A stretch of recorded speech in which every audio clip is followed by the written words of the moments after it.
Friends, this is the question from 2016 under translation of the balance sheet. Read the question paper carefully.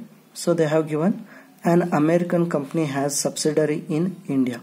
So means America is the home country for the company and it has its subsidiary in India, which means they have given the account of subsidiary company in India which is mentioned in rupees. Suppose if the American company has its subsidiary in China, then the balance sheet will be in Chinese currency. Similarly, if the Indian company is having its subsidiary in America, then the balance sheet will be in dollars. That has to be translated into rupees. In this case, here the American company has its subsidiary in India, so the balance sheet is in rupees. They have already given. If they have not given, you have to understood the subsidiary in India means it is balance sheet is in rupees. This rupee balance sheet you have to translate to the dollar. That is because it is a American origin company. So that is the theme. So yeah, they have given all the liabilities and assets here, and they have given. So more importantly, you need historical rate and current rate. So they have given the historical cost is $1 is equal to 40 rupees and $1 current rate is $1 is equal to rupees 50. So what you have to do is you have to convert rupee to dollar. So you have to translate the rupee balance sheet to dollar. So to convert, rupee is lower value currency and dollar is higher value currency. So when you are converting rupee to dollar, so what you have to do is you have to convert the balance sheet from rupee to dollar. So what we have to do is divide the rupees by historical rate and current rate to get the dollar. So that means 5 lakh divided by 40. If you do 5 lakh divided by rupees 40, you will get the how many rupees? Dollars. Okay, let's start solving the problem. So what we are doing is, so this is the translated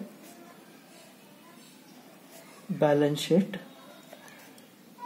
Amount is mentioned in dollar because we are converting from rupee to dollar, and the amount is mentioned in thousands for the sake of calculation. So we remove these 3 points, last 3 points. So as per the balance sheet, first column is particulars,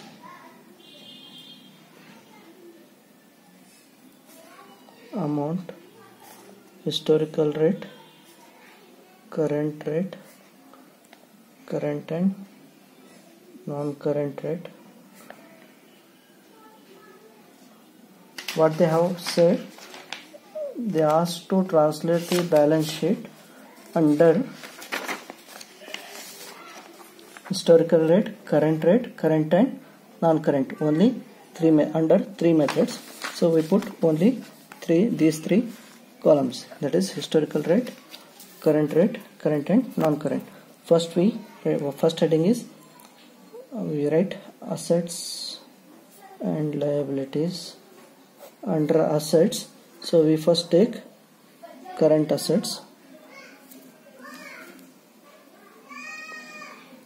Under current assets, we take the first thing is cash and cash equivalent. The amount is 5 lakh. So 5 lakh we write as, first we put the figures in the format. So cash and cash equivalents, that is 500, which is given in the problem. So the balance sheet is mentioned in thousands, so we remove last 3 digits. So we write only 500. So next item is trade receivables. So in short, trade receivables, the amount is 2 lakh, that is 200. So we remove last 3 digits. Next one is inventories.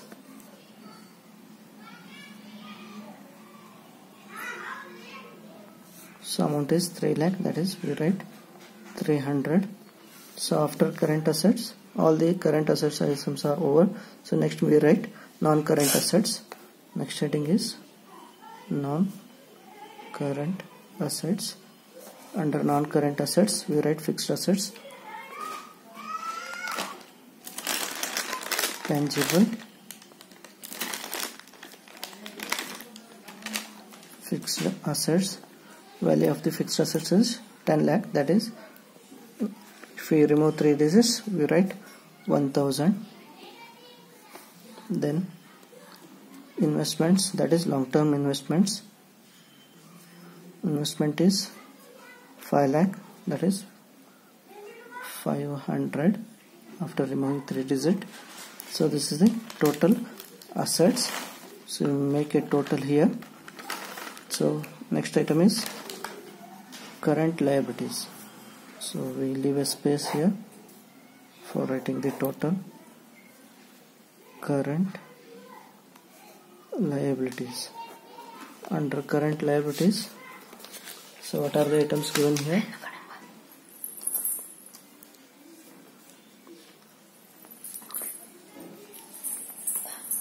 So they have directly given the current liabilities is 6 lakh. 6 lakh we write as 600. After current liabilities, what we have write? Non-current liabilities, that is long-term borrowings. So after current liabilities they have given long-term borrowings or debentures. So we write long-term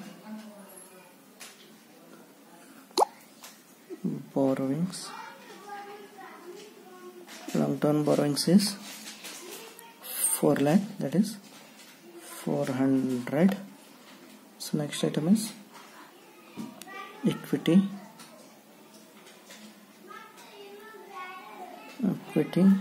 So equity involves share capital plus reserves and surplus. So if we include both share capital and reserves, that is 10 lakh plus 5 lakh is 15 lakh. If we remove last 3 digits, that will be 1500. So 15 lakh we write it as 1500. So that is the right. So they have mentioned historical rate is rupees 40. So we write it in a small letter 40, and the current rate is 50. In order to convert,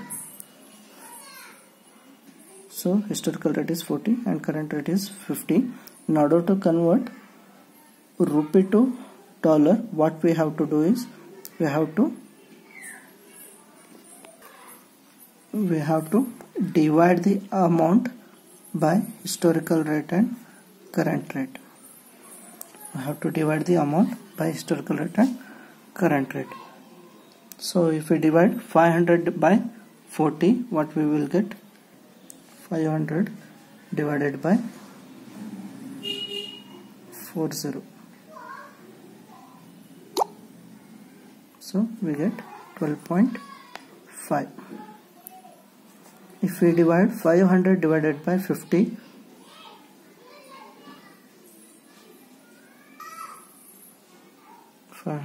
divided by 50, so we get 10.